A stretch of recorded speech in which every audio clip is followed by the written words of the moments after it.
All right, functions workouts for this week. We're going to start off with our Monday workout. So we're going to go back to our hamstring activation, get those muscles fired up and ready to go.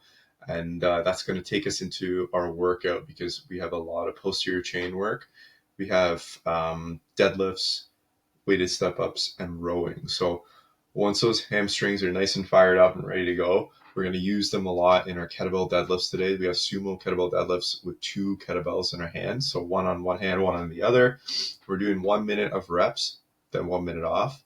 Then we're going to go 1 minute of weighted step ups. So we're going to find a height that, first of all, would be a good challenge, and then we can add some weight. If the height of the box is already a good challenge, don't worry so much about the weight. Just focus on getting stronger with that step up by just working through that for the minute. Then we're going to go 1 minute off, and then 1 minute of rowing calories to follow up with 1 minute off. The other aspect of this workout is that we want to increase weight, height, and the calories every round. So we're kind of going at the first round at a 7 out of 10, then the next round at an 8 out of 10, and then the last round kind of at 9 out of 10. So start with the deadlifts with the same idea. We're going to go with the weight. We're going to be a little bit lighter. Then the next round is going to be heavier, and then the last round is going to be the most challenging. So your reps should go down, but the weight goes up.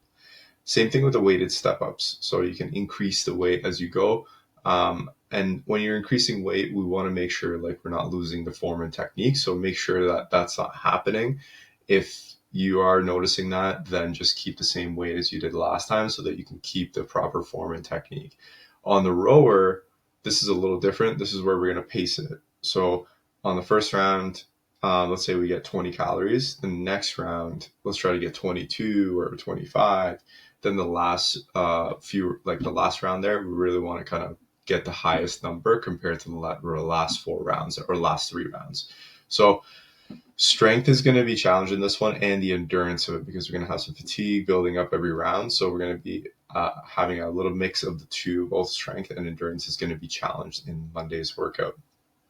Going into Wednesday, we got 2 rounds for reps, 2 minute assault bike, 2 minute rest, 2 minute push-ups, 2 minute rest, 2 minutes of ring rows, 2 minute rest, 2 minutes of assault bike, 2 minute rest. And then we're going to go back to the top and start back at the assault bike again.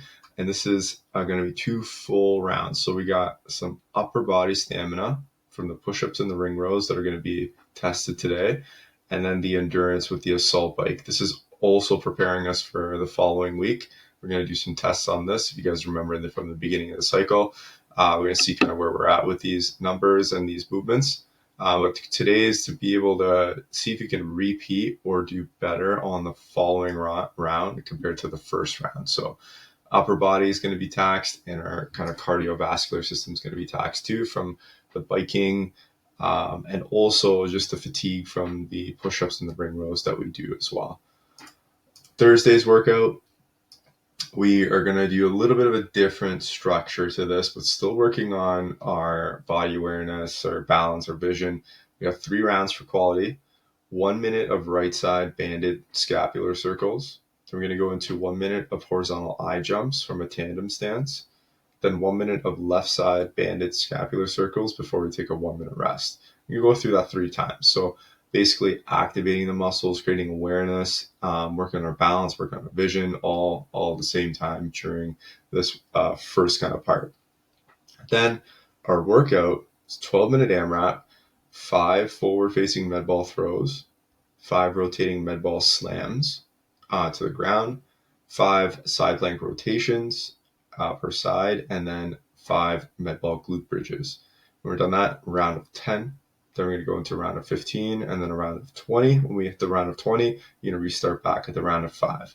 So midline is going to be really taxing this one because we're challenging it in different ways with the nature of the med ball. When we're throwing and slamming it, it's going to engage and disengage our core. So we're going to go into, we're going to have to kind of anticipate the motion of the med ball a little bit. So our core is going to activate on its own as we move through that. Then with the side plank rotations and the glute bridges, we have some stability involved with that. And also we're kind of attacking more of the rotational aspect of our midline. So we got that plus the fatigue or the cardiovascular endurance of working through this. for those 12 minutes. Lastly, our workout at the end of the week on Saturday, we got a rhythmic breathing to start off, really fine tuning that movement. And like I've talked about it at the whiteboard, it's going to help us with postural control too. As we have better breathing and we can work on the rhythm of breathing, it helps us maintain posture as well. Just because of how rhythm is a actual part in our brain that we use. And it's in the medullary part of our brainstem. And a lot of our brainstem does postural tone. So if we can have a rhythm to our breathing, we actually fire and engage those parts of our brain a little bit better, which help engage the postural muscles, the extensors on our backside to help us stay nice and upright. And when we stay upright, we have a lengthened spine, we can breathe better too as well. So those are the benefits of this, and also kind of building the coordination, the skill, building the pacing of how to breathe is going to be the first part. And that's going to prepare us for our workout, which is 3 rounds, 2 minutes of ski, 2 minutes of no push-up burpees, 2 minutes of bike, 2 minutes of bear hug med ball carries, and 2 minutes of rowing calories. So we're going through 3 rounds of that. Goal is to work on pacing and endurance and just being consistent across those 3 rounds.